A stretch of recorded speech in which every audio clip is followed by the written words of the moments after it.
Hi there. You are here at Quantum Christianity, where we are learning how to be a Christian in a quantum world. I'm Patty Bowman, and besides this YouTube channel, I have a shop on redbubble.com where I display my art. I have some cool quantum designs in case you're interested. You can go to redbubble.com and type my name into the search bar, or you can look in the description notes for a link that will take you there. And now let's begin Lesson 5. Our feelings have a vibration that comes from our heart. There's an organization in Northern California called the Institute of Heart Math.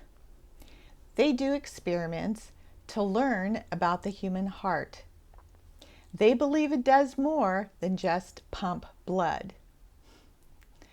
I have an experiment for you. If you're using this video in a group setting or with your family, have one person stand in the middle of the room. You'll need a tape measure.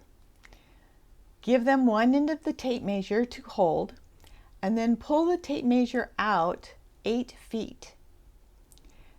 Be sure and lock it in place so no one gets hurt. And then slowly walk around the person in the center.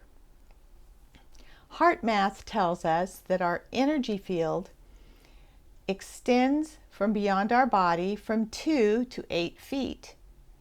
And it goes all the way around us. They also tell us that the 8 feet is the limit of their equipment to measure. I have no doubt that our heart field can extend further than 8 feet. But this is a really great visual. Some emotions relax the heart field, and some tighten it. When your heart field is relaxed, your immune system is stronger. And when it's tight, your immune system is weaker. Do you want to guess what feelings will relax and extend your heart field? Love, appreciation, generosity, caring, joy, peace, compassion, kindness, hope, fun, laughter, gratitude. Did you think of any others? If you did, write them in the comments below. What do you think will cause your heart field to feel constricted or tight? Fear, anxiety, anger, insecurity, hatred, judgment, guilt, jealousy, envy, sadness, shame, frustration. 1 Samuel says, humans look at outward appearances, but the Lord looks at the heart. In our hearts is a small concentration of cells called the little brain. This little brain only has about 40,000 cells. That's pretty small. This little brain in our heart is communicating with the big brain in our head. The little brain in our heart tells the big brain what to do, such as what chemicals to release into the body for whatever purpose. Most of the time, we are all in our heads. Why? Because that's what our culture has taught us. In American culture, we look up to great thinkers. Great feelers, not so much. Albert Einstein said, The intuitive mind is a sacred gift, and the rational mind is a faithful servant. We have created a society that honors the servant and has forgotten the gift.